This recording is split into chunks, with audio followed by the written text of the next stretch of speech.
Hi sir, welcome to Karimnagar. మీరు కరీంనగర్కి చేసినందుకు చాలా సంతోషంగా ఉంది. ఓకే సార్, అయితే నాకు తెలిసినటువంటి ఒక పర్సన్, ఆ పర్సన్ గురించి చెప్పే ఆలోచన లేదు.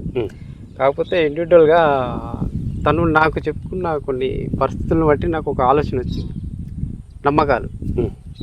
తను ఏమంటాడంటే, తన ఇంట్లో భార్య కొన్ని పనుల విషయంలో తనకు తెలియకుండా కొన్ని పర్సనల్గా ఏవో చేసుకుంటుంది, నాకు నమ్మకం పోతుంది అని చెప్పేసి ఒక ఆలోచన చెప్తే నేను అన్నాను, తను ఏదో చేసుకుంటే పర్సనల్గా చేసుకుంటే నాకు నమ్మకం పోతుంది అని అన్నావు కదా. తను నీకు అనుకూలంగా నువ్వు అనుకున్న విధంగా ప్రవర్తిస్తూ అనుకున్న విధంగా అదే బార్డర్లో ఉన్నంతసేపు నమ్మకంగా ఉన్నావు. ఇప్పుడు నీకు వచ్చిన లాభం ఏంటి, ఇప్పుడు పోయే లాభం ఏంటి, పోతున్న లాభం ఏంటి, వచ్చే నష్టం ఏంటి? తను నువ్వు ఎలా ఆలోచిస్తున్నావు అని అంటే, నా మనసు ప్రేమ అని చెప్పేసి ఒక ఆలోచన చెప్పి నేను అన్నాను, అట్లా కాదు, నమ్మకం గురించి నువ్వు ఎక్స్పీరియన్స్ అవుతున్నావు. తను కలిసి ఉన్నంతసేపు తను నీ మాట వింటూ నువ్వు చెప్పిన పద్ధతిలోనే నువ్వు చెప్పిన మట్టుకే బార్డర్ దాటకుండా అదే లెవెల్లో ఉన్నంతసేపు హ్యాపీగా ఫీల్ అయ్యాను. ఓకే, దానివల్ల నీకు జరిగిన నష్టం ఏం లేదు, వచ్చిన లాభం కూడా ఏం లేదు. జస్ట్ నువ్వు ఇమాజినరీ లైన్లో ఉండి ఒక మానసికంగా ఒక రకమైన ఆనందం పొందినావు నువ్వు, అంతే. అంటే నువ్వు ఒక నమ్మకం అనేది ఏర్పరచుకొని ఉన్నావు. ఇప్పుడు అలా ఉండట్లేదు అని చెప్పేసి ఒక ఆలోచనతో నువ్వు ఆమె మీద నమ్మకం పోతుంది అని చెప్పేసి నువ్వు మనస్సును అరెస్ట్ చేసుకుంటున్నావు, అంటే ఇబ్బంది పెట్టుకుంటున్నావు. దానికి కారణం నువ్వా తనా అని చెప్పేసి నేను ఒక మాట అడిగాను. తనే అని చెప్పేసి ఫిక్స్గా చెప్పింది, కాదని నేను అంటాను. సైకలాజికల్గా మీరేమంటారు? నమ్మకం అనేటువంటి దాన్ని చూద్దాము. మనం సహజంగా దేవుడిని నమ్ముతున్నాము అని చెప్తూ ఉంటాం. చాలామంది దేవుడి మీద నాకు నమ్మకం ఉంది అని చెప్తూ ఉంటారు, లేకపోతే నీ మీద నమ్మకం ఉంది. నమ్మకము అంటే ఏంటి? ఇప్పుడు సపోజ్ నేను కరీంనగర్ వచ్చాను, ఇది కరీంనగర్. కరీంనగర్ అని మీరు నమ్ముతున్నారా ఆర్ మీకు తెలుసా?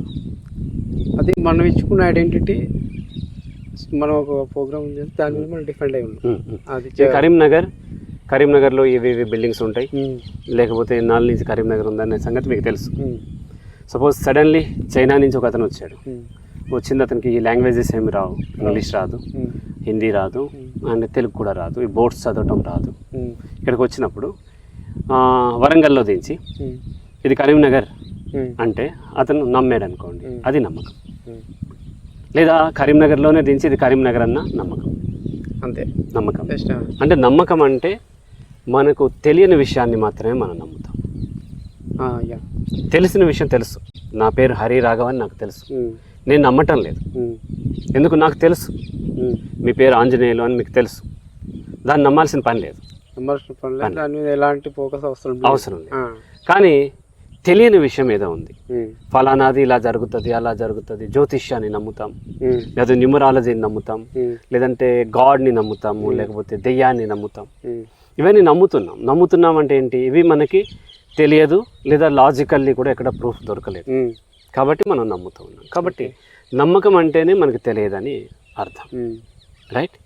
ఇప్పుడు ఒక అమ్మాయిని అబ్బాయి కానీ, లేదంటే ఈ రిలేషన్షిప్స్లో ఆపోజిట్ జెండర్ మధ్య ఉండే రిలేషన్షిప్స్, రకరకాల రిలేషన్షిప్స్ ఉంటాయి. తండ్రి కూతురు, తండ్రి కొడుకు, ఇట్లాంటి రకరకాల రిలేషన్, బ్లడ్ రిలేషన్ ఉంటుంది. ఫ్రెండ్షిప్ కూడా ఒక రిలేషన్. ఎంప్లాయర్ మధ్య ఉండేది రిలేషన్ ఇట్లా. అలాగే బయ్యర్ సెల్లర్ మధ్య ఉండేది రిలేషన్. అలాగే వచ్చేసేసి బాయ్ ఫ్రెండ్ గర్ల్ ఫ్రెండ్ మధ్య, అలాగే భార్యాభర్తల మధ్య, ఇట్లా ఇద్దరి మధ్య ఇంటర్పర్సనల్ రిలేషన్స్ అనేది నమ్మకం మీద బిల్డ్ అవుతుంది అని చెప్తూ ఉంటాను.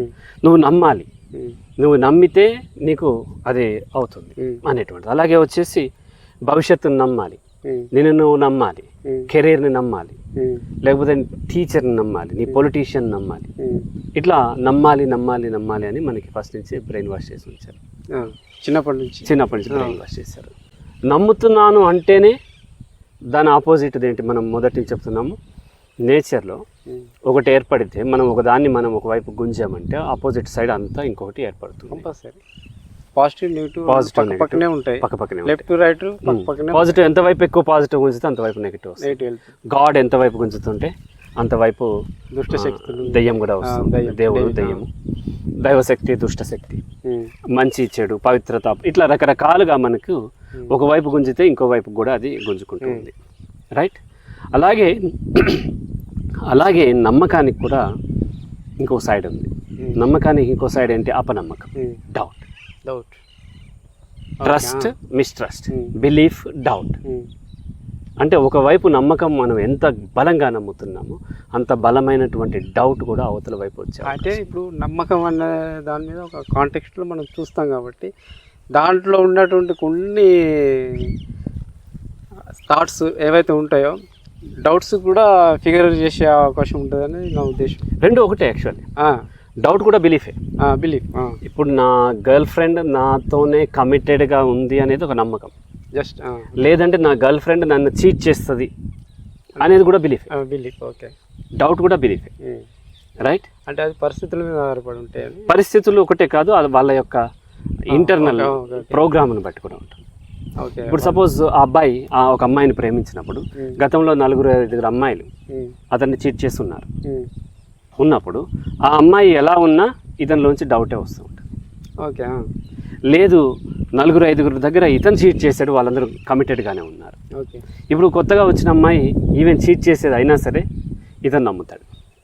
ఎందుకంటే అటువంటి ఎన్విరాన్మెంట్ అంటే ఒక నమ్మకం కానీ డౌట్ కానీ కేవలం ఎదుటి వ్యక్తి యొక్క ప్రవర్తన మీదే ఆధారపడి లేదు, ఇతని యొక్క గతాన్ని ఎక్స్పీరియన్సెస్ కూడా ఉంటుంది. అంటే ఇంటర్నల్ ఫ్యాక్టర్స్ ఏవైతే సైకలాజికల్ ఫ్యాక్టర్స్, అంటే గతంలో తన యొక్క అంటే మేబీ అటువంటి ఇన్ఫర్మేషనే ఉంటుంది కాబట్టి ఎదుటి వ్యక్తి యొక్క పరిస్థితుల్ని ఈయన ఇన్వైట్ చేసి ముందే ఊహించుకుని ఉంటారు. సపోజ్ మనం వెళ్తున్నప్పుడు ఒక 10 కిలోమీటర్లు డ్రైవ్ చేసినప్పుడు ఒక 2 సార్లు యాక్సిడెంట్ అవ్వబోయి తప్పింది అనుకోండి, 11 మళ్ళీ ఆ తర్వాత డ్రైవ్ చేసేటప్పుడు యాక్సిడెంట్ అవుతుందేమో అనే ఆలోచనతో వెళ్తాం.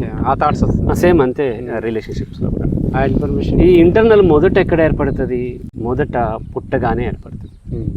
పుట్టగానే అంటే ఫస్ట్ 6 monthsలోనే ఏ కిడ్కైనా, not only human beings, even యానిమల్స్కైనా సరే ఫస్ట్ అంటే మనం ఎక్కడికి వెళ్ళినా ఫస్ట్ దీన్ని నమ్మాలా వద్దా అనేది ఉంటుంది కదా. మీరు ఇక్కడి నుంచి పాకిస్తాన్లోని లాహోర్లో జాబ్ వచ్చింది. వెళ్ళినప్పుడు మొదట్లో చాలా డౌట్గా వెళ్తారు. ఇక్కడి నుంచి అక్కడ లాహోర్లో జాబ్ ఎంతో శాలరీ అని చెప్పారు. చెప్తే మీరు నిజమే అనుకుని నమ్ముకుని అక్కడికి వెళ్ళారు. వెళ్ళేసరికి తీరా అక్కడికి ఎయిర్పోర్ట్లో దిగేసరికి వాడు క్యాబ్ పంపిస్తా అన్నాడు మీ ఎంప్లాయర్, అతను పంపించలేదు. కాబట్టి మీరు ఇంకోటి ఏదో బుక్ చేసుకున్నారు. వాడు చాలా ఎక్కువ చెప్పాడు, పక్కనే ఉంటుంది కానీ 3000 అడిగాడు. సరే అని ఒప్పుకున్న తర్వాత 1 kilometer వెళ్ళిన తర్వాత పాడైపోయిందని పక్క కాపి అక్కడ షేర్ ఆటో వెళ్తుంటే వాడికి ఒక 200 జేబులో పెట్టి మిమ్మల్ని ఎక్కించి పంపిస్తారు.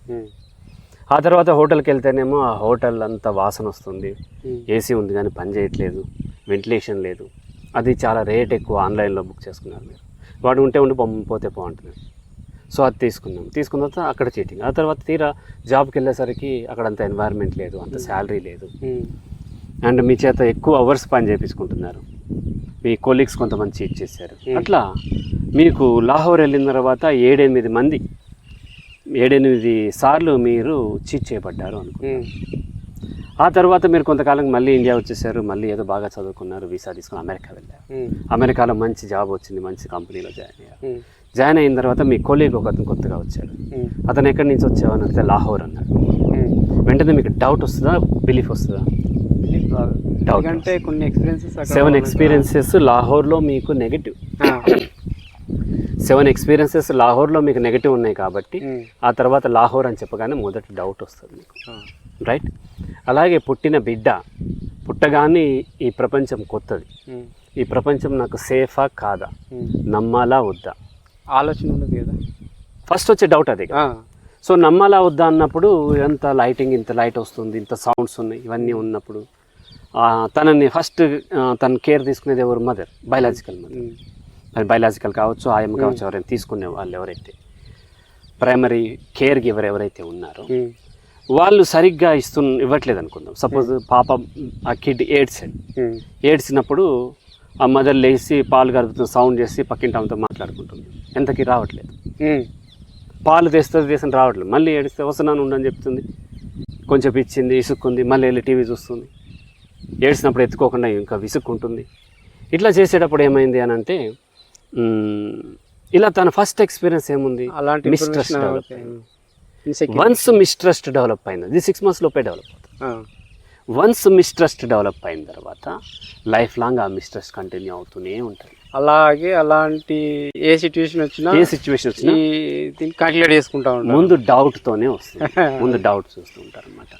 సో ఆ తర్వాత వచ్చేటువంటి తను ఏది అంత పెరిగి పెద్దయి చాలా అకాడమికల్లీ తను చదువుకొని మంచి జాబ్ చేస్తూ అన్నీ చేస్తున్నప్పుడు కూడా ఒక అప్లికేషన్ ఫిల్ చేశాడు, పిహెచ్డి కూడా చేశాడు, స్టిల్ ఒక అప్లికేషన్ ఫిల్ చేసేటప్పుడు తను 2-3 సార్లు చూసుకుంటాడు. తర్వాత మీకు చూపిస్తాడు, తర్వాత అతనికి చూపిస్తాడు, తర్వాత ఇంకెవరికో వాచ్మెన్కి చూపిస్తాడు. వాచ్మెన్ ఏం చదువుకోవాలి 10th class, స్టిల్ అతనికి చూపిస్తాడు. అయినా డౌట్ అనమాట. ఈ డౌట్ ఎక్కడొచ్చింది, వెరీ చైల్డ్హుడ్ ఏజ్లో, నెలల బేబీగా ఉన్నప్పుడు అక్కడే ఏర్పడింది. అంటే వెరీ చైల్డ్హుడ్ ఏజ్లో ఏర్పడినటువంటి డౌట్స్ అంటే మిస్బిలీఫ్స్ ఏవైతే ఉన్నాయో అవి లైఫ్ లాంగ్ ఉంటాయి. అలా లైఫ్ లాంగ్ ఉన్న వాళ్ళు తన పార్ట్నర్ని కూడా ఎక్కువ డౌట్ పడే అవకాశాలు ఉంటాయి.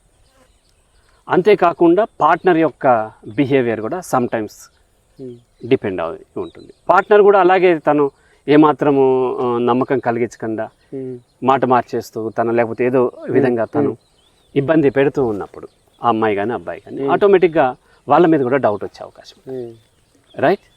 అంటే దీనికి అది యాడ్ అవుతుంది. అదొక్కటే మనం ఎక్స్క్లూజివ్లీ తీసుకుంటానికి లేదు. ఏది ఆ అమ్మాయి బిహేవియర్ అబ్బాయి బిహేవియర్ని తీసుకుంటానికి లేదు. దాంతోపాటు వీళ్ళు ఇంటర్నల్ ఏదైతే ప్రోగ్రామ్ అయిందో దీనికి యాడ్ అవుతుంది.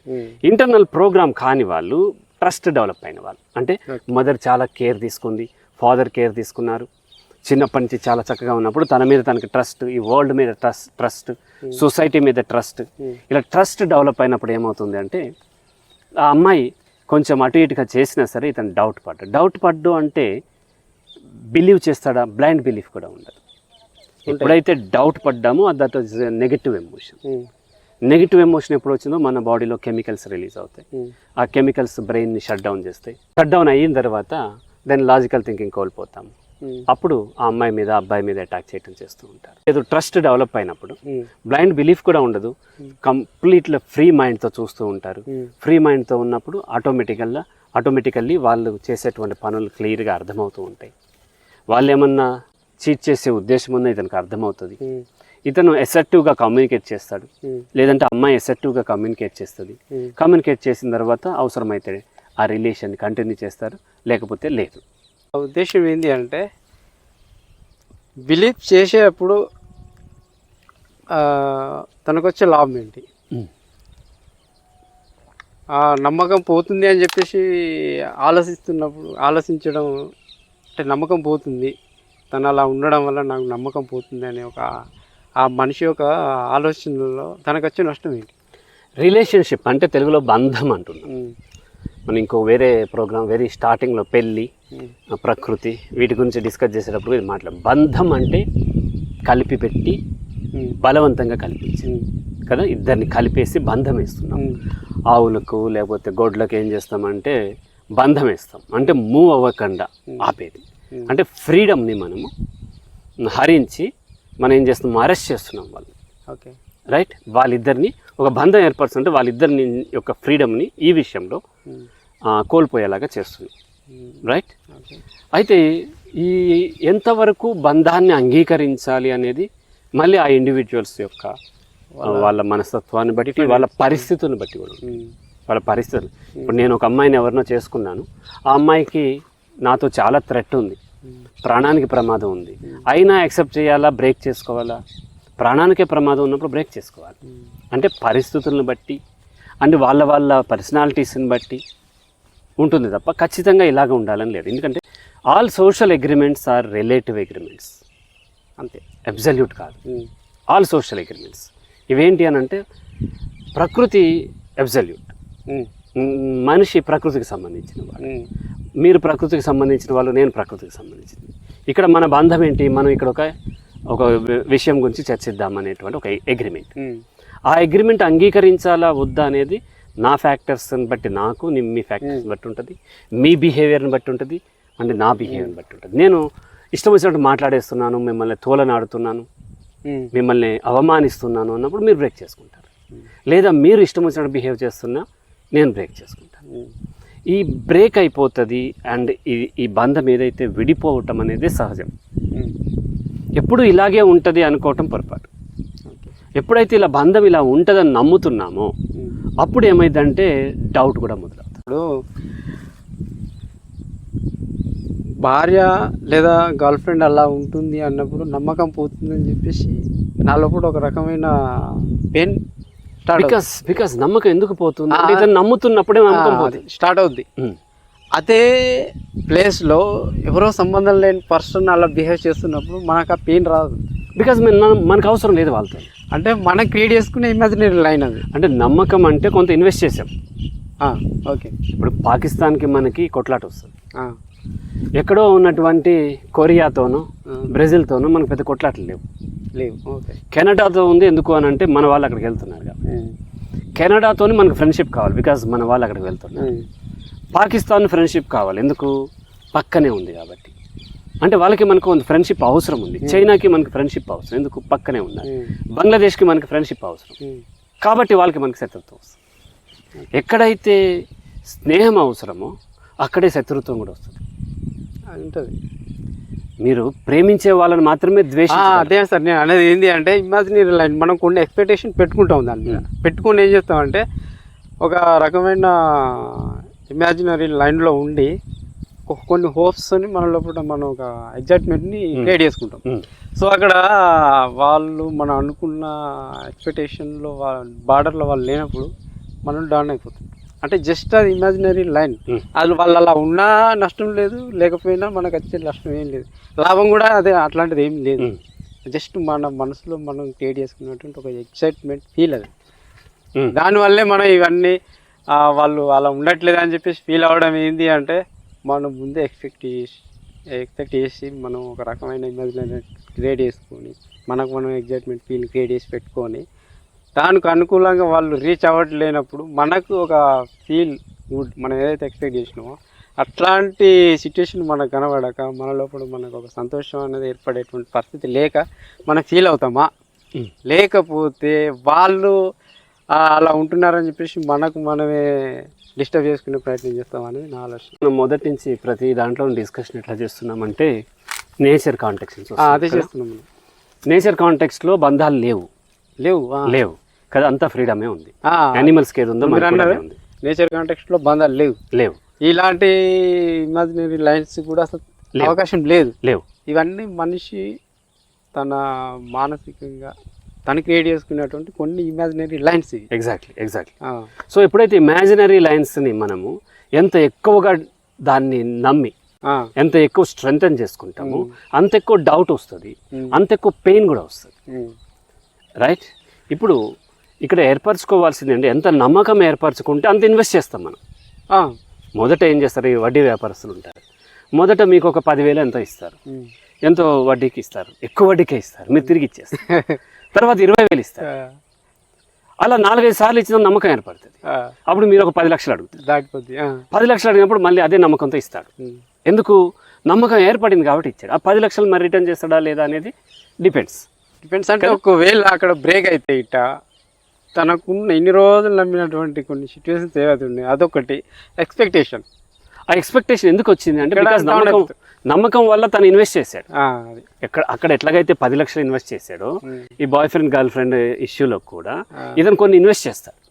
అది ఎమోషన్స్ని కానీ, తన డబ్బును కానీ, తన టైంని కానీ, లేకపోతే తన జాబ్ని కానీ, ఇంకోటో ఆమెకో అతనికో ఇన్వెస్ట్ చేస్తారు. ఎంత నమ్మితే అంత ఎక్కువ ఇన్వెస్ట్ చేస్తారు. ఇన్వెస్ట్ చేసిన తర్వాత డౌట్ వచ్చేస్తుంది. ఎందుకంటే ఎంత ఎక్కువ ఇన్వెస్ట్ చేస్తే అంత భయం పెరుగుతుంది. ఇప్పుడు సపోజ్ మనకి షేర్స్లో ట్రేడింగ్ చేస్తారు, డే ట్రేడింగ్. ఫస్ట్ ఏం చేస్తారంటే పేపర్ ట్రేడింగ్ చేస్తారు. ఇంత నేను ఇన్వెస్ట్ చేశాను అనుకుని అది పైకి కిందకి మారుతున్నప్పుడు పైకి వెళ్ళగానే అమ్మేస్తాడు. అమ్మేసేసి నాకు ప్రాఫిట్ వచ్చిందని తీసుకుంటాడు. అలాగ తర్వాత కొంచెం ఇన్వెస్ట్ చేస్తాడు, ఒక 5,000 10,000 ఇన్వెస్ట్ చేస్తాడు. వచ్చినప్పుడు ఇట్లా వెళ్తే పైకి వెళ్తే అమ్మేస్తాడు. అది బిగినర్స్ లక్ అంటే తక్కువ ఇన్వెస్ట్ చేసినప్పుడు వస్తుంది. ఆ తర్వాత 5 లక్షలు ఇన్వెస్ట్ చేస్తాడు. 5 లక్షలు ఇన్వెస్ట్ చేసినప్పుడు కొంచెం పైకి వెళ్తుంది, న్యాచురల్గానే కొంచెం కిందకు వస్తుంది. ఆ వచ్చినప్పుడు 5 లక్షలు, ఆ 5 లక్షలు దేనికో పెట్టాడు తను, కూతురు పెళ్ళికో, లేకపోతే తన చెల్లి కట్నానికో, లేకపోతే ఎగ్జామ్ ఫీకో, కాలేజ్ ఫీకో, దేనికో పెట్టిన దాన్ని ఆ 5 లక్షలు అక్కడ ఇన్వెస్ట్ చేశాడు, ఇలా వెళ్ళింది మళ్ళీ తగ్గింది, ఇప్పుడు గజ గజ గజ సరే ఇప్పుడు పోయి 5 లక్షలు ఏవైతే ఉన్నాయో తను ఎక్స్పెక్ట్ చేసేది ఏంటి అంటే 5 లక్షల కంటే ఎక్కువ రావాలని చెప్పేసి కొన్ని ఎక్స్పెక్టేషన్ చేస్తాడు. అక్కడ తను అనుకున్న కొన్ని పరిస్థితులు ఫ్యూచర్లో ఎదురు కానప్పుడు ఏమైంది అంటే తను ఎక్స్పెక్ట్ చేసినటువంటి సిచ్యువేషన్ లేక దానికంటే డౌన్ అయిపోయినప్పుడు అక్కడ ఆ ఎక్స్పీరియన్స్ వచ్చే అవకాశం లేదు కాబట్టి తను మానసికంగా అంటే బ్రెయిన్ మెకానిజం ప్రకారంగా మనిషి డౌన్ అయిపోతాడేమో అనేది నా ఉద్దేశం. ఎగ్జాక్ట్లీ 5,000 ఉన్నప్పుడు కొంచెం డౌన్ అయినా మహా అయితే ఒక 100 రూపీసో 200 రూపీసో లాస్ అవుతుంది కాబట్టి పెద్దగా తను భయపడతాడు. కానీ 5 lakhs పెట్టినప్పుడు అదేమవుతుంది 1,000 రూపీసో 10,000 రూపీసో లాస్ అవుతుంది. అది పెద్దగా కనిపించేసరికి భయం ఎక్కువ అవుతుంది. ఎక్కువ అవగానే తను ఏం చేస్తాడంటే ఇంకా లాస్ అయిపోతానేమో భయంతో తీసేస్తాడు. అలాగే ఎప్పుడైతే ఒక పార్ట్నర్ మీద అది గర్ల్ ఫ్రెండ్ కానీ బాయ్ ఫ్రెండ్ కానీ ఎప్పుడైతే ఎక్కువ ఇన్వెస్ట్మెంట్ చేస్తాడో ఇక భయం పెరుగుతూ ఉంటుంది. భయం పెరిగిన తర్వాత డౌట్గా ఆమెను చూడటమో అతన్ని చూడటం మొదలు పెడతాడు. ఈ అమ్మాయి ఎక్కడికి వెళ్తుంది, ఎవరితో మాట్లాడుతుంది, నేను ఫోన్ చేస్తే లిఫ్ట్ చేస్తుందా లేదా, ఎంగేజ్ వస్తుంది ఏంటి, ఇవన్నీ కొత్త డౌట్స్ స్టార్ట్ అవుతాయి. అప్పుడు అంత ఇన్వెస్ట్మెంట్ లేనప్పుడు ఏ డౌట్ రాలేదు. ఇప్పుడు కొత్తగా చాలా ఇన్వెస్ట్ చేశాడు, తన టైంని కొన్నిసార్లు డబ్బు కూడా పెడతాడు, కొన్నిసార్లు చాలా ప్రామిసులు చేస్తాడు, లేకపోతే అందరికీ చెప్పుకుంటాడు, లేకపోతే అమ్మాయి అందరికీ చెప్పుకుంటుంది, వాళ్ళ పేరెంట్స్ కూడా చెప్పేస్తుంది. చెప్పేసిన తర్వాత ఇతను కొంచెం రియాక్షన్లో కొంచెం తేడా వచ్చినా డౌట్ పెరిగిపోతుంటుంది, భయం పెరిగి అటాక్ చేయటం మొదలు పెడతారు.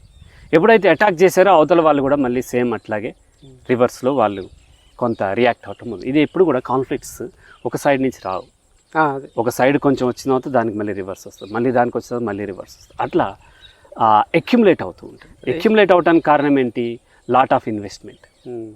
కాబట్టి నేనేం చెప్తాను అంటే ఏ రిలేషన్లో అయినా ఇంక్లూడింగ్ జాబ్లో అయినా సరే ఏ రిలేషన్లో అయినా సరే నమ్మొద్దు. దాని అర్థము డౌట్ పడమని కాదు. నమ్మకం అనేది నా ఉద్దేశంలో ఏంటి అంటే జస్ట్ ఇమాజినరీ లైఫ్. ఎగ్జాక్ట్లీ. ఇప్పుడు ప్యారెట్ ఉంది, తను ఇక్కడ కూర్చున్నందుకు ఒక ఫిమేల్ కూర్చుంది అనుకో, మేల్ ప్యారెట్ వచ్చి కూర్చుంది, అంతవరకే విలీజ్ దానికి అవసరం లేదు. తను ఎటు వెళ్ళినా దానికి అవసరం, తనకి ఏ రకమైనటువంటి ఇమాజినరీ లైన్స్ వాటి మధ్యలో ఉండవు. అది ఎటు వెళ్ళిపోయినా దీనికి అనవసరం. తను ఎంజాయ్ చేయాల్సిన లైఫ్ తను ఎంజాయ్ చేస్తుంది దానికి. కానీ మనిషి మాత్రమే ఇలాంటి ఇమాజినరీ లైన్స్లో ఉండి నమ్మకం అపనమ్మకం ఇలాంటి కాంటెక్స్ట్లో నానా రకాల తన మనసును తానే నలుపుకుంటూ ఇబ్బంది పడుతుంటాడు. అవును, ఎగ్జాక్ట్లీ. బంధంలో ఎప్పుడైతే ఆ బంధం ఎంత స్ట్రాంగ్గా నమ్మకాలతో బిల్డ్ అవుతుందో అంత తొందరగా కోల్పోయే అవకాశాలు ఉంటాయి. ఎందుకు అంటే అంత ఎక్కువ డౌట్స్ పెరుగుతూ ఉంటాయి. సో కాబట్టి ఇక్కడ నమ్మొద్దు, డౌట్ పడొద్దు. పెళ్ళి అనేది సొసైటీలో ఉంది, or love or dating or relationship commitment whatever ఏ పేరుతో తెలుసుకున్నా, ఈవెన్ అవి ఇక్కడ ఉన్నటువంటి సోషల్ నామ్స్ ప్రకారం మన ఇద్దరం 2 ఇండివిజువల్స్, ఆపోజిట్ జెండర్ అయితే మన మధ్య సెక్షువల్ అట్రాక్షన్ కూడా ఉంటుంది. సో సెక్స్ జరిగితే బయలాజికల్ కాన్సిక్వెన్సెస్ కూడా ఉంటాయి, రీప్రొడక్షన్ అవన్నీ ఉంటాయి. ఇవన్నీ పెట్టుకొని ఉన్నప్పుడు నమ్మి అతనితో కమిట్ అయితే ఏమవుతుంది, డౌట్ వస్తుంది. ఆ తర్వాత ఎప్పుడైతే తను కాన్సిక్వెన్సెస్ ఫేస్ చేయకుండా వెళ్ళిపోయే అవకాశాలు పెరుగుతూ ఉంటాయి. అందుకని వెస్టర్న్లో డేటింగ్ ఉంటుంది, ఇండియాలో లవ్ అనేటువంటి దాంట్లో చీటింగ్ ఎక్కువ ఉంటుంది. నేను డేటింగ్నే నేను సమర్థిస్తాను. డేటింగ్ అంటే మనకి డేటింగ్ యాప్స్ ఉన్నాయి కదా, అవి కావు, అదంతా చీటింగ్. అది రియల్ డేటింగ్. ఎందుకంటే ఆ డేటింగ్ చేసేటప్పుడు ఆ అమ్మాయికి తెలుసు, ఆ అబ్బాయికి తెలుసు, ఇది జస్ట్ ట్రయల్ మాత్రమే. ఇక్కడ ఎవరికి నచ్చకపోయినా మనం బ్రేక్ చేసుకుంటాము. కొన్ని బిహేవియర్స్ అనేది బయట పడతాయి ఒకరి గురించి. అంటే ఇది కంటిన్యూ అవుతుందా అనేటువంటి గ్యారంటీ లేదని వాళ్ళిద్దరికి తెలుసు. అది ఎప్పుడైతే కంటిన్యూ అంటే ముందే ఎగ్జిట్లో ఉంటారు వాళ్ళు. అవును, ఎగ్జిట్ ప్లాన్ ఉంటుంది వాళ్ళకి అట్లా. సో కాబట్టి కంటిన్యూ కాదు అనుకున్నప్పుడు వాళ్ళు ఎంతవరకు వెళ్ళాలో అంతవరకే వెళ్తారు, ఎంతవరకు రిస్క్ చేయాలో అంతవరకే రిస్క్ చేస్తారు తప్ప ఫర్ ఎవర్ రిస్క్ వాళ్ళు చేయరు. వాళ్ళకి ఇద్దరికి ఇష్టమైతే కమిట్ అవుతారు, వాళ్ళిద్దరికి ఇష్టమైతే వాళ్ళు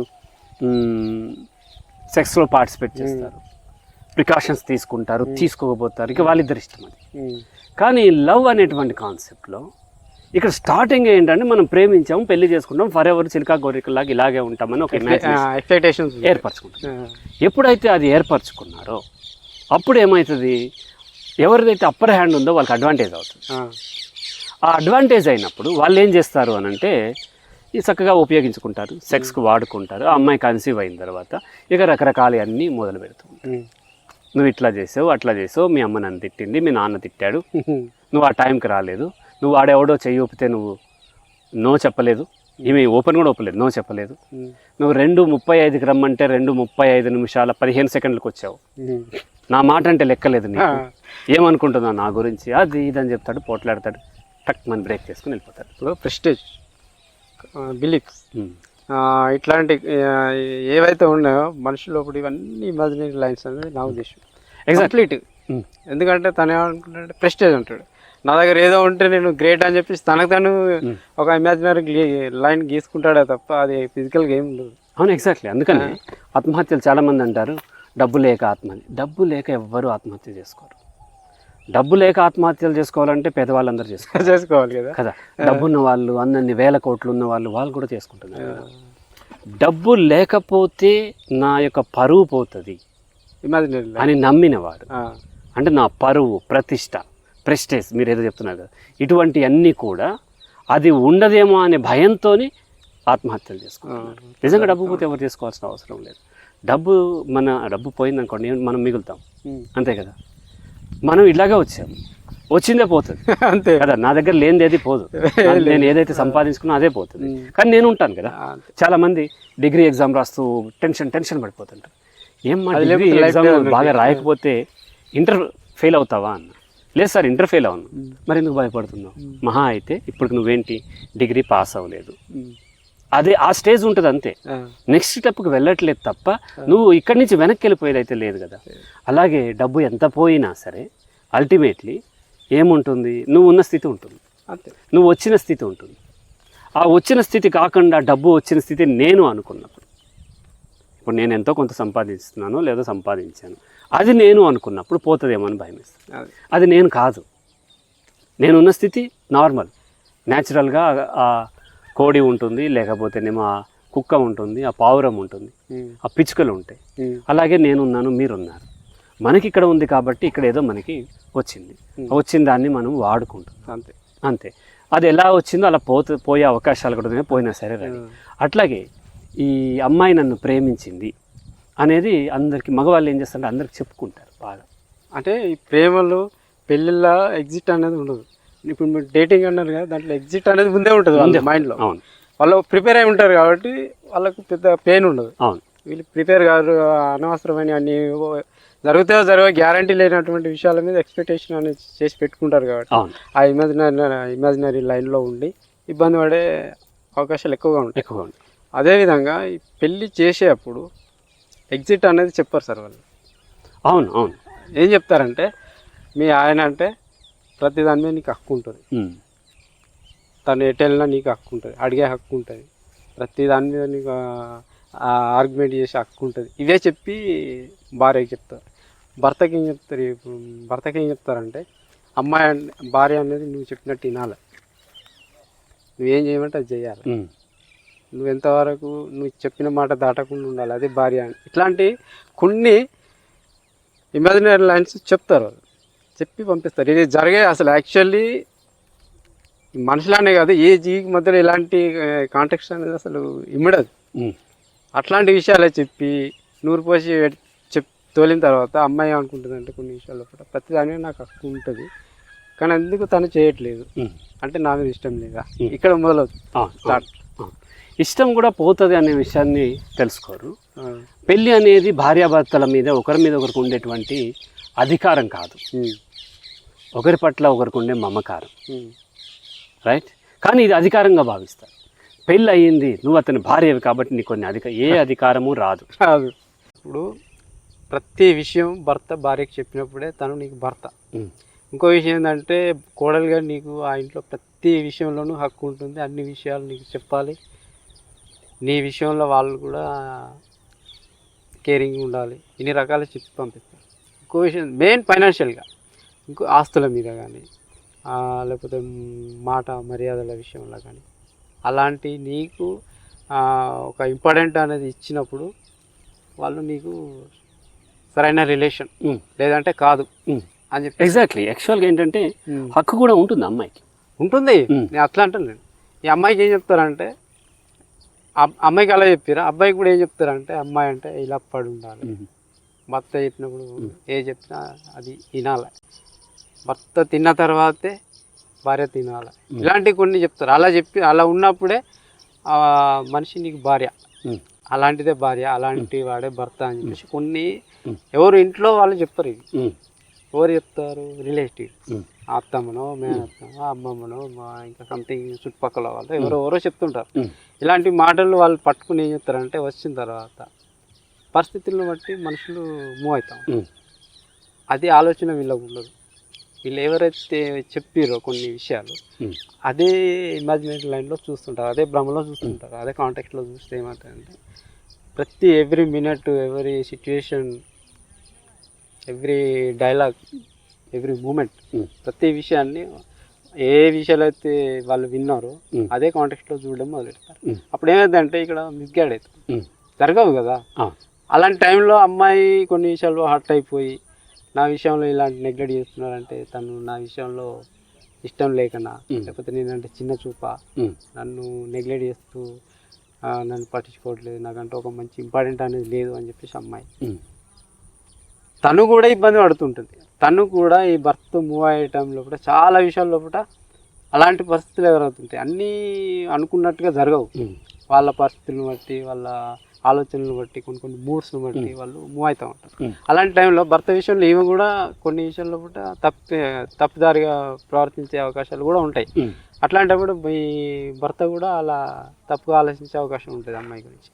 ఏంటంటే నన్ను నెగ్లెక్ట్ చేస్తుంది, నా మాట పెడచెవిన పెడుతుంది, వాళ్ళ అమ్మ మాట ఏంటుంది, వాళ్ళ అమ్మ మాట ఏంటుంది, అసలు వాళ్ళ డాడీకే ఇచ్చి ఇంపార్టెంట్ నాకు ఇవ్వట్లేదు అని చెప్పేసి ఇట్లాంటి కొన్ని మన భర్త మైండ్లో కూడా క్రియేట్ అవుతూ ఉంటాయి. అలాంటప్పుడు తను అలా బిహేవ్ చేస్తుంది అంటే నా మీద పెద్ద గౌరవం మర్యాదలు లేవు, భర్త అనేటువంటి ఒక గౌరవం లేదు, ప్రేమ అనేది లేదని చెప్పేసి ఇట్లా మొదలవుతున్నాయి అనేది నా ఉద్దేశం. అయితే ఇక్కడ మూడు చూడాలి. ఒకటి నేచర్లో బంధం లేదు. తర్వాత రెండోది కల్చర్ వైజ్గా వచ్చినప్పుడు అప్పటిదాకా ఉన్నటువంటి రిలీజియస్ అండ్ ఆ ప్రాంతీయము, ఆ నేషనాలిటీని బట్టి అక్కడ ఉన్నటువంటి పెళ్ళికి ఉండేటువంటి బంధము, దానికి ఉండే విలువ, అందులో ఉండే వాళ్ళ యొక్క విలువ, భర్త ఎక్కువ తక్కువ, భార్య ఎక్కువ తక్కువ, ఆడపెళ్లివారు మగ పెళ్లివారు, ఎవరు అణిగమణిగి ఉండి ఇదంతా కల్చరల్లీ ఉన్నట్టు. మూడోది చట్టం, రాజ్యాంగం ప్రకారం వచ్చిన హక్కులు. ఈ మూడిట్లో మొదటిది ఏదైతే నేచర్ ఉందో, నేచర్లో పెళ్ళి లేదు, మీ ఇద్దరు హ్యూమన్ బీయింగ్స్ మాత్రమే ఎవరికి ఇష్టం లేకపోయినా వాళ్ళు వెళ్ళిపోయేటువంటి స్వేచ్ఛ నేచర్ ప్రకారం ఉంది. ఆ పక్షులకి ఎంత స్వేచ్ఛ ఉందో అంతే మనుషులకు కూడా ఉంది అనే విషయం మనం అర్థం చేసుకోవాలి. అంతవరకు ఉన్న తర్వాత కల్చరల్లీ మనము ఒక మ్యారేజ్ అనేటువంటి ఒక దాంట్లోకి, ఒక ఇన్స్టిట్యూషన్లోకి ఎంటర్ అయ్యాం. మనం ఇక్కడ కల్చర్ ప్రభావం బలంగా ఉంటుంది కాబట్టి ఆ కల్చర్ని ఎంతవరకు మనం యాక్సెప్ట్ చేయాలి. కల్చర్లో హ్యుమానిటీ ఉండదు. కల్చర్ అంటే ఏంటి? ఇంతవరకు మనం ప్రాక్టీస్ చేసినటువంటి ప్రాక్టీసెస్, దాంట్లో సమానత్వం ఉండదు. సో కాబట్టి డెమోక్రసీ ఉండదు, ఇవన్నీ ఉండదు. కాబట్టి కల్చర్ ఉంది కాబట్టి ఆ కల్చర్ని మనం ఎంతవరకు యాక్సెప్ట్ చేయాలి అంటే రాజ్యాంగానికి కల్చర్కి మధ్య ఉన్న దాంట్లో రాజ్యాంగం అల్టిమేట్. కల్చర్ ప్రకారం మన జీవితాలు ప్రాక్టీస్ చేద్దాము, దాన్నే చట్టం యాక్సెప్ట్ చేయడం జరగదు. కొంతవరకు యాక్సెప్ట్ చేస్తారు కానీ అంతకుముందు సపోజ్ త్రిబుల్ తలాక్ ఉంది, ఇటువంటివన్నీ కూడా తర్వాత నిషేధించారు. ఎందుకంటే ఒకరికి అన్యాయం జరుగుతున్నప్పుడు డెఫినెట్గా డెమోక్రటిక్ దేశాల్లో ఏం చేస్తారంటే చట్టాన్ని మారుస్తారు. వాళ్ళ అంటే ఆ మ్యారేజ్ యాక్ట్ని కూడా మార్చి కొంత వాళ్ళకి బేసిక్ హ్యూమన్ రైట్స్ని పొందేలాగా చేస్తారు. కాబట్టి రాజ్యాంగం ప్రకారం నడుస్తుంది. At the same time culture బలంగా మన మీద, మన చుట్టాల మీద, మన నైబర్స్ మీద, మన పిల్లల మీద ప్రభావం ఉంటుంది. కాబట్టి కల్చర్ని మిస్ చేయకుండానే కల్చర్లో ఉన్నటువంటి మిస్కాన్సెప్ట్స్ని ఎదిరించి, కల్చర్లో ఉన్నటువంటి అసమానతలను ఎదిరించి అంతవరకు ఫైట్ చేస్తూ, దట్టు ఒక పాజిటివ్ వేలో ఫైట్ చేస్తూ, నెగోషియేట్ చేసుకుంటూ తన హక్కుల్ని పొందాలి. అది ఫీమేల్ అయినా మేల్ అయినా సరే. రాజ్యాంగం ఇలా చెప్తుంది కాబట్టి నువ్వు అలా పడుండు అన్నా సరే ఏమవుద్దంటే ఎమోషనల్గా డిటాచ్ అయ్యే అవకాశం ఉంటుంది.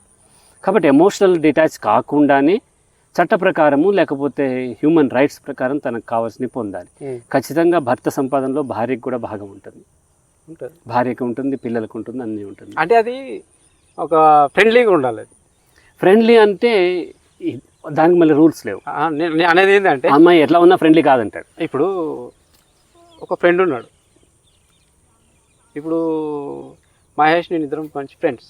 తను ఎంతవరకు ఉంటాడు? నాకు కొన్ని సిచ్యువేషన్లో కూడా మహేష్కి ఏదైనా ఇవ్వాలి చేయాలి అనే ఫీలింగ్ నాకు వస్తుంది, ఇవ్వగలుగుతా. తను కూడా ఏం చేస్తాడంటే తనకి ఏదైనా అవసరం ఉంటే అడుగుతాడు, నాకు ఇది హెల్ప్ కావాలి చేయమని. అదొక బార్డర్. తను వచ్చి ఇక్కడ అధికారికంగా ఏ రకమైన హరాస్మెంట్ చేసే అధికారం తనకు లేదు, అలా చేయడు కూడా, అలాంటి పరిస్థితి కూడా లేదు అక్కడ. నాకు కూడా తనకు ఇష్టం లేకుండా ఏ పని నేను కూడా చేయలేను. అది ఒక ఫ్రెండ్స్ మధ్యలో పరిచయస్తుల మధ్యలో కానీ, ఇంకా భార్యాభర్తలు కాకుండా ఇంకా వేరే ఏ రకమైన రిలేషన్ అయినప్పటికీ ఒక బార్డర్ లైన్లో ఉంటారు. అయితే ఇక్కడ ఫ్రెండ్షిప్, మీరు మహేష్ ఫ్రెండ్స్ మాత్రమే, కానీ భార్యాభర్తలు కేవలం ఫ్రెండ్స్ కాదు, ఒక లీగల్ అగ్రిమెంట్ ఉంది. మహేష్కి హక్కు లేదు మిమ్మల్ని చేయమని అంటే హక్కు లేదు, ఇది సామాజికంగా కూడా హక్కు లేదు. భార్యాభర్తల మధ్య న్యాచురల్గా హక్కు లేకపోవచ్చు, బట్ సామాజికంగా భార్యకి హక్కు ఉంది. నేను అదే అంటున్నాను, భార్యకి హక్కు ఉంది కాబట్టి ఆ హక్కుని నేను ఫ్రెండ్లీగా ఉంటేనే ఇస్తాను, లేకపోతే లేదని హక్కు లేదు. అందుకని డైవోర్స్ అప్పుడు కంపన్సేషన్ డిమాండ్ చేస్తూ ఉంటాను. సో ఫ్రెండ్లీగా అంటే ఏమవుద్దంటే కొన్ని క్లియర్గా మనకు కనిపిస్తాయి, ఇది ఫిజికల్ లైన్స్ క్లియర్గా కనిపిస్తాయి. ఈ ఫ్రెండ్లీనెస్ దేన్ని అంటాము? ఎంత ఉన్నా ఫ్రెండ్లీ కాదంటాడు అతను, నువ్వు ఫ్రెండ్లీగా ఉండట్లేదు అంటాడు. ఎంత చిరాకు పడుతుందో అతను ఫ్రెండ్లీగా అనిపించవచ్చు కూడా. కాబట్టి దీన్ని ఇక్కడ వాస్తవాలు ఏంటి అంటే, వీళ్ళకు కొన్ని ముందే భార్య అంటే ఇట్లా, భర్త అంటే ఇట్లా అనేటువంటి కొన్ని కాన్సెప్ట్లు బ్రెయిన్లో నాటుకుపోయి ఉంటాయి. Because of culture. ఆ రకంగానే ఉన్నప్పుడు ఆ రకంగా ఉంటేనే నీకు భార్య అనో, లేకపోతే ఆ రకంగా ఉంటేనే భర్త అనో, ఇలాంటి కాన్సెప్ట్లు ఉంటాయి. ఆ కాన్సెప్ట్లని దృష్టిలో పెట్టుకుని వాళ్ళు భార్యతో భర్తతో భార్య బిహేవ్ చేయడం వల్ల యాక్చువల్ నేచర్ ప్రకారంగా ప్రతి జీవి ఉండాల్సినటువంటి ఫ్రీడమ్ వాళ్ళ మధ్యలో లేక చిరాకు పడుతుంటారు కదా. ఇప్పుడు మహేష్ ఎంతవరకు ఉండాలో అంతవరకు ఉండాలి. భార్యాభర్తలే ఓకే, వాళ్ళు కూడా అలాంటి రిలేషన్ మెయింటైన్ చేస్తూ భార్యాభర్తలు ఉండొచ్చు అన్నది. ఎగ్జాక్ట్లీ నేను చెప్పేది కూడా అదే. ఏంటి అని అంటే first psychologically you both are co human beings అనేది యాక్సెప్ట్ చేయాలి. సైకలాజికల్లీ ఒకరి మీద ఒకరు అంటే ప్రకృతి ప్రకారం మీకు ఒకరి మీద ఒకరు అధికారం లేదనే విషయాన్ని అర్థం చేసుకున్నప్పుడు మీ యాటిట్యూడ్ మారుతుంది. సాటి మనిషి తన భర్త, సాటి మనిషి తన భార్య, ఆమెకు పెయిన్ ఉంటుంది, ప్లెజర్ ఉంటుంది, ఆమె కోరికలు ఉంటాయి, ఆమెకు స్వేచ్ఛ ఉంది. అలాగే అతనికి పెయిన్ ఉంటుంది, ప్లెజర్ ఉంటుంది, కోరికలు ఉంటాయి, ఎప్పుడైనా బ్రేక్ చేసుకునేటువంటి స్వేచ్ఛ ఉంటుంది. వేరే వాళ్ళ మీద కూడా ఆశ పుట్టొచ్చు, వేరే వాళ్ళ మీద కోరిక పుట్టొచ్చు, వేరే వాళ్ళ మీద ప్రేమ పుట్టొచ్చు, అలాగే ఆ అమ్మాయికి కూడా పుట్టొచ్చు అనే విషయాన్ని ఫస్ట్ అంగీకరించినప్పుడు దెన్ అప్పుడు ఫ్రెండ్షిప్ స్టార్ట్ అవుతుంది. అప్పుడు ఫ్రెండ్షిప్ స్టార్ట్ అయిన తర్వాత దెన్ ఏం చేస్తారు, ఏమన్నా వాళ్ళిద్దరికి పడనివి కాన్ఫ్లిక్ట్స్ ఏమైనా ఉన్నట్లయితే ఫ్రెండ్లీగా వాటిని సెటిల్ చేసుకుంటారు. ఎప్పుడైతే ఫ్రెండ్లీగా సెటిల్ చేసుకోలేదో అవి పెద్దగా అవుతాయి. అవి మళ్ళీ వెళ్ళి ఒకరినొకరు కొట్లాడుకోవటము, లేకపోతే డైవోర్స్, లేకపోతే పోలీస్ కేసులు పెట్టుకోవటం వల్ల కంపన్సేషన్ డిమాండ్ చేయటం, ఇటువంటి అన్నీ కూడా, లేదంటే వీళ్ళు హెరాస్ చేయటము, వాళ్ళు హెరాస్ చేయటం వీళ్ళని, ఇటువంటి అన్నీ జరిగే అవకాశం ఉంటుంది. కాబట్టి మనిషి కల్చరల్లీ, ఇప్పుడు మీరు చెప్పింది ఏంటంటే కల్చరల్లీ బంధువులో లేకపోతే నైబర్సో భార్య అంటే ఇట్లా ఉండాలి, భర్త ఉండే ఇట్లా అంటారని డిఫైన్ చేసి వాళ్ళు నూరిపోస్తారు. కానీ ఇవాళ రేపు దాదాపుగా మెజారిటీ పీపుల్ ఎంతో కొంత చదువుకున్నారు కాబట్టి ఆ రాజ్యాంగాన్ని, చట్టాలని కొంత చదవాలి, పెళ్ళికి సంబంధించిన యాక్ట్స్ని చదవాలి, అర్థం చేసుకోవాలి, ప్రకృతిని అర్థం చేసుకోవాలి. రాజ్యాంగానికి ప్రకృతికి మధ్యలో కల్చర్ ఉంది. ఈ కల్చర్ మాత్రమే కాదు, ఇటువైపు కంప్లీట్ ఫ్రీడమ్ ఉంది, అటువైపు చట్టబద్ధమైనటువంటి ప్రొటెక్షన్ ఉంది. ఈ మధ్యలో మనం నడుస్తూ ఉండాలి. ఎంతవరకు నేను దీన్ని గుంజితే తెగిపోదో చూసుకుని అంతవరకు గుంజాలి. లేదా దీన్ని తెంపేసుకుందాం అనుకున్నప్పుడు దట్ ఈస్ డిఫరెంట్ కేస్. అంటే ఇప్పుడు రాజ్యాంగం కూడా ఇలా ఫ్రెండ్లీగా ఉండమని చెప్తా, ఇలాంటి ఏం చెప్తుంది అసలు. యాక్చువల్గా ఏంటి అంటే ఎప్పుడు అంటే కొన్ని తప్పని పరిస్థితుల లోపల కొంచెం సెక్యూరిటీ పరంగా ఏమన్నా పైసల విషయంలో కానీ, ఆస్తుల విషయంలో కానీ సెక్యూరిటీ తీసుకోవచ్చు అనే ఉద్దేశం చెప్తే తప్ప అలాగే అరెస్ట్మెంట్గా ఉండమని చెప్తే ఇక్కడ చెప్పదు. అలా చెప్పుడు చట్టం ఎప్పుడైతే మీకు మోసం జరిగిందో, లేకపోతే బలహీనలు ఉన్నారో, చట్టం అంటే ఏంటి, బలహీనుల్ని ఆదుకునేది, బలహీనులకి అండగా నిలిచేది. ఎప్పుడైతే నీకు అన్యాయం జరుగుతుందో అప్పుడు చట్టం నీకు అండగా ఉంటుందని చెప్తుంది. ఇలా ఉండాలి, అలా ఉండాలి, వాళ్ళ ఇష్టం, ఖచ్చితంగా వాళ్ళ ఇష్టం. కానీ దానికి ఒక పరిధి ఉంది. ఇప్పుడు ఇంటర్పర్సనల్ రిలేషన్స్ అనేవి వాళ్ళిద్దరికీ అంగీకారమైనంత వరకు సమాజం కానీ చట్టం కానీ ఇంటర్ఫియర్ కాదు. కానీ ఎప్పుడైతే అందులో ఒకరికి అంగీకారం లేదు, ఆ భార్యాభర్త కీచులాడుకుంటున్నారు, కొట్లాడుకుంటున్నారు, మా ఇష్టం అంటున్నారు, దాని చట్టం వచ్చి మీరిద్దరు ఇంత కీచులాడుకుంటున్నారు కాబట్టి నిన్ను కొట్టాడు కాబట్టి అతను అరెస్ట్ చేస్తాను అన్నదు. లేదా భార్య కొట్టింది కాబట్టి ఆమెను అరెస్ట్, ఇద్దరికి ఇష్టమైతే వాళ్ళ ఇష్టం కొంత రేంజ్ వరకు, ఏది మ్యాన్ హ్యాండ్లింగ్స్ లేకపోతే హత్యలు జరగనంత వరకు, ప్రమాదాలు జరగనంత వరకు. మా ఇద్దరికి ఇష్టమే, నా భార్య నన్ను ఇష్టపడింది, నేను హత్య చేశాను అంటే చెల్లదు. లేదా మా ఇద్దరికి ఇష్టమే, మీ ఇద్దరం కలిసి మేము ఒక నాటు బాంబు తయారు చేస్తున్నామన్నా కుదరదు, లైఫ్ స్పాయిల్ చేయొద్దు. వాళ్ళకి లేకపోతే ఇతరులకు నష్టం జరిగేలాగా జరిగినట్లయితే చట్టం ఒప్పుకోవాలి, వాళ్ళిద్దరికి ఇష్టమైనప్పటికీ. కానీ వాళ్ళిద్దరిలో ఒకరికి ఇష్టం లేకుండా అతను గిల్లినా గిచ్చినా, లేదంటే అతను ఒక మాట అన్నా, నువ్వు నా రూమ్లోకి రావద్దు అన్నా, నా బాత్రూమ్ వాడొద్దు అన్నా, నువ్వు పిల్లలకి అనలేకపోతున్నావు అన్నా, లేకపోతే నువ్వు పిల్లలు కనలేకపోతున్న భర్తనన్నా, లేకపోతే మగపిల్లవాడిని కనలేకపోతున్నావు అన్నా, మానసికంగా బాధ ఏది అన్నా సరే అది చట్ట ప్రకారం నేరమే, డొమెస్టిక్ వైలెన్స్ యాక్ట్ కింద అట్రాక్ట్ అవుతుంది. నాట్ ఓన్లీ వైఫ్, అది సిస్టర్నన్నా, లేదంటేనేమో మదర్నన్నా, లేకపోతే మదర్ ఇన్ లానన్నా, ఎవరినన్నా సరే ఒక లిమిట్ దాటి, అంటే చట్టం పరిమితి చేసేటువంటి లిమిట్ దాటి మీరు ఏమన్నా బిహేవ్ చేసినప్పుడు, అవతల వ్యక్తికి ఇష్టం లేనప్పుడు అయినా అలా బిహేవ్ చేస్తే అవతల వ్యక్తి దాన్ని పట్టుకుని చట్ట ప్రకారం మిమ్మల్ని శిక్షించే అవకాశం ఉంది. నేచర్ ప్రకారం కాదు, చట్ట ప్రకారం మిమ్మల్ని శిక్షకు గురి చేసేటువంటి అవకాశాలు. కాబట్టి మనిషి మనసులో నేచర్ని అర్థం చేసుకోవాలి, చట్టాన్ని అర్థం చేసుకోవాలి. మధ్యలో కల్చర్ ఉంటుంది, కల్చర్ అల్టిమేట్ కాదు, కల్చర్ మారుతుంది. చట్టం ఇప్పటికైతే అబ్జల్యూట్, అయితే దాన్ని ఇంటర్ప్రిట్ చేసే విధానాల్లో కొంత తేడా ఉండొచ్చు. నేచర్ అయితే అబ్జల్యూట్. స్వేచ్ఛ అనేది ప్రకృతికి సంబంధించింది, స్వేచ్ఛ అబ్జల్యూట్. బంధము రిలేటివ్ మాత్రమే, బంధం అనేది అబ్జల్యూట్ కాదనే విషయం అర్థమైనట్లయితే చాలా వరకు ఈ కాన్ఫ్లిక్ట్స్ రావు.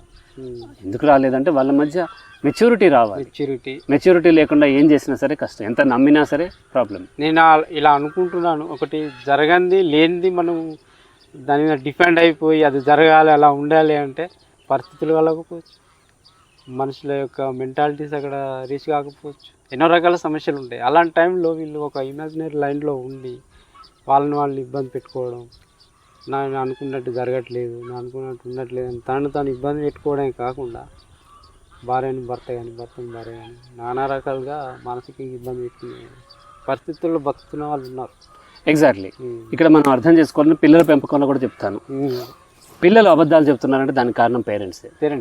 వాళ్ళు ప్రాక్టీస్ చేయలేనంత డిసిప్లిన్ని, క్రమశిక్షణ వాళ్ళ మీద రుద్దినప్పుడు వాళ్ళు అప్పుడు పొరపాట్లను కూడా తప్పుల్లాగా బలవంతంగా వాళ్ళ మీద ఎక్కువ రియాక్ట్ అవుతున్నప్పుడు ఐదర్ వాళ్ళు యాంగ్జైటీ డిజార్డర్లోకి గురవుతారు, లేదంటే అబద్ధాలు చెప్పటమైనా నేర్చుకుంటారు.